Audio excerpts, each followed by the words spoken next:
Friends, कैसे हैं आप सब। आप सभी का आपके अपनी YouTube channel sociology with Sangeeta में मैं संगीता स्वागत करती हूँ।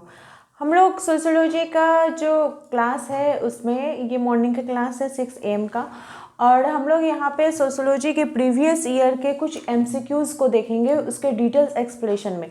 ये जितने MCQs है ये आपके प्रीवियस ईयर के एग्जाम में पूछे जाते रहे। तो चलिए क्लास को लेट ना करते हुए स्टार्ट करते हैं। देखिए, ये जितने MCQ टाइप के आपको क्वेश्चन रहेंगे इसमें आपको आपके एग्जाम में जो क्वेश्चन आएंगे ऑप्शन रहेगा, तो मैं ऑप्शन को नहीं दे रही हूँ, डायरेक्ट आंसर आपको को बता रही हूँ। इसमें से जो हमारा फर्स्ट क्वेश्चन है कि विश्व राज्य की कल्पना किनके द्वारा दी गई थी।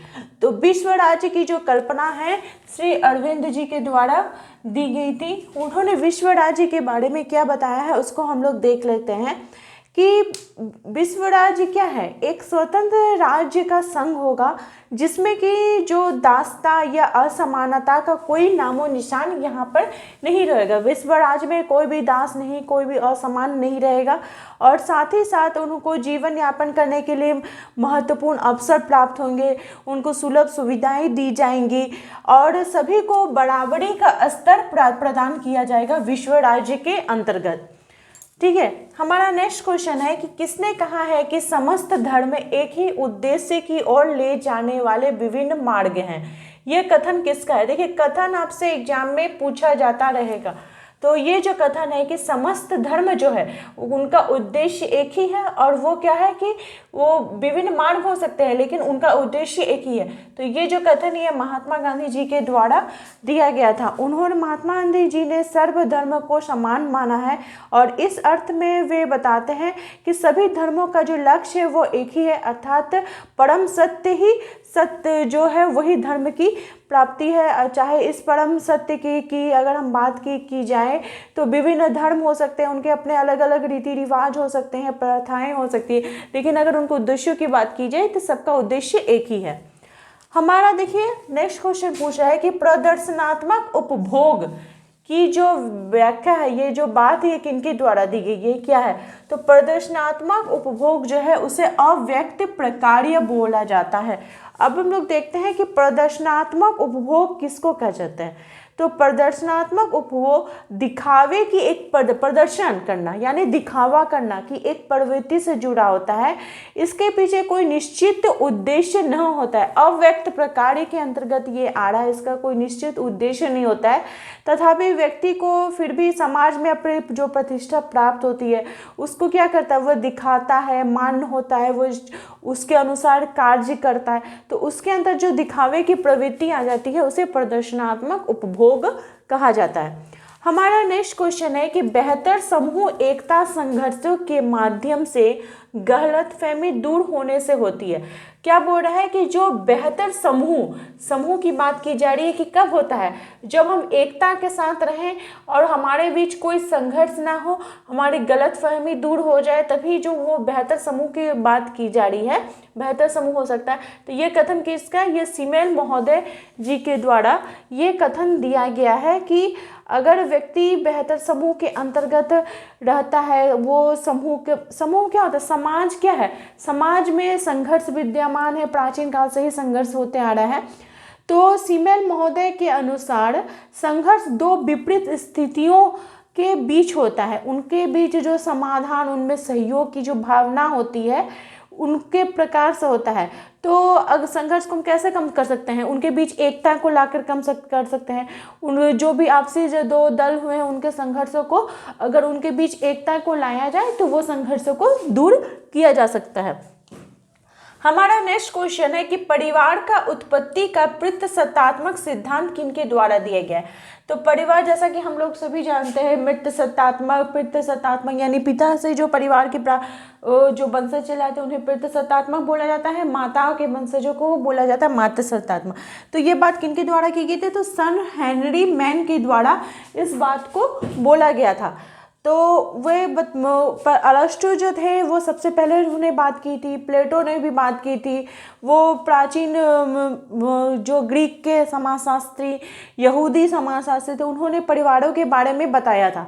तो फिर क्या होता है कि 1861 में हेनरी मैन पितृसत्तात्मक के बारे में बात करते हैं, वहाँ पे जब सैंडल विश्व के जब विभिन्न समाजों का वो अध्ययन करते हैं, तो इस आधार पर उन्होंने इस सिद्धांत को आगे बढ़ाया और कहा कि परिवार का जो प्रारंभ होता है, जो प्रारंभिक रूप है वो पितृसत्तात्मक ही था।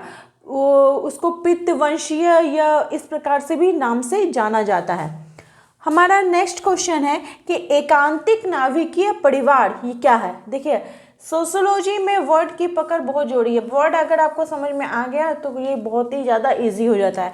तो बोल रहा है एकांतिक नाभिकीय परिवार क्या है, तो ये कथन किसका है, टी पार्सन्स जी के द्वारा एकांतीय नाभिकीय परिवार के बारे में बोला गया है। परिवार क्या है, एक ऐसी आधारभूत संगठन है जिसकी ईर्ष्या की रचना बात की जाए तो इसमें विवाह दंपति होते हैं, उनके अविवाहित पुत्र पुत्री होती हैं। तो टालकट पार्सन्स के अनुसार एकांतिक नाभिकीय परिवार जो होता है वो आधुनिक औद्योगिक समाज में एक परिवार का वर्णन करता है, जिसमें क्या होता है कि एक अविवाहित दंपति होता है और उनके जो आश्रित संतान होते हैं उन्हें कहा जाता है एकांतीय नाभिकीय परिवार, यानी एकाकी परिवार के रूप में भी आप इसे समझ सकते हैं। हमारा नेक्स्ट क्वेश्चन है कि सहयोग शांतिपूर्ण संघर्ष है, यह कथन किसका है। जो सहयोग जो होता है वो कब होता है, जब हम एक दूसरे के बीच शांतिपूर्ण तौर से कार्य करते हैं।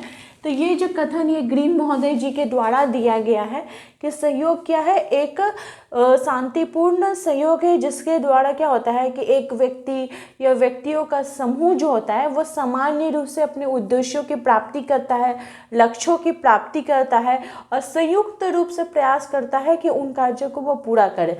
तो इसके लिए ग्रीन महोदय ने कहा है कि सहयोग क्या है, एक शांतिपूर्ण संघर्ष है। हमारा नेक्स्ट क्वेश्चन हम लोग देख रहे हैं कि टॉयलर की दृष्टि में कौन सा धर्म सबसे पुराना स्वरूप है, यानी धर्म का सबसे पुराना स्वरूप का बात कौन कर रहे हैं, टॉयलर कर रहे हैं। कौन से बात मतलब किसको कर रहे हैं, तो जीवित सत्तावाद को बोल रहे हैं कि जो जीवित सत्तावाद है वो धर्म का सबसे पुराना आदिम धर्म बोला जा सकता है, जिसमें क्या होता है कि जो आत्मा संबंधित धर्म वो आत्मा परमात्मा के रूप से जुड़ा हुआ है, कि जो आत्मा है वो एक जीवित सत्तावाद है कि जो एक शरीर को छोड़कर दूसरे शरीर के अंदर प्रवेश करती है, तो इसलिए वो क्या हो जाता है, जीवित सत्तावाद के अंतर्गत आता है। यहाँ पे देखिए गेमिन सॉफ्ट गैसिल सॉफ्ट आपको एनसीईआरटी का क्लास 11 का जो किताब है उसमें भी आपको सिलेबस में देखने को मिलेगा। ये इंपॉर्टेंट टॉपिक है। तो ये इसको किसको कहा जाता है, तो यह एक ऐसा समाज है जिसमें सर्वाधिक संबंध या तो व्यक्तिक होते हैं या पारस्परिक, उसको बोला जाता है गेमिन सॉफ्ट, जिसमें कि एक ऐसे समाज में सर्वाधिक जो संबंध पाया जाएगा वह तो या तो व्यक्तिक तौर पे रहेगा या फिर सर्वाधिक जो पारस्परिक संबंध है उसको उस तौर पर रहेगा, उसको कहा जाता है गेमिन सॉफ्ट। तो अगर आपको बात की जाए कि गेमिन सॉफ्ट या गैसिल सॉफ्ट किनके द्वारा दिया गया है, तो ये फर्नैंड टॉनिज के द्वारा दिया गया है। आपको टॉनिज का नाम सुनने को मिलेगा। तो फर्नैंड टॉनिज के द्वारा जो है वो गेमिन सॉफ्ट गैसिल सॉफ्ट की बात की गई है। हमारा नेक्स्ट क्वेश्चन है कि कौन सा तथ्य के असमान वितरण को सामाजिक स्तरीकरण कहते हैं। मतलब देखिए सामाजिक स्तरीकरण क्या है कि आपका समाज में स्थान किस प्रकार से, तो समाज में स्थान किस प्रकार से आप वर्णन कर सकते हैं।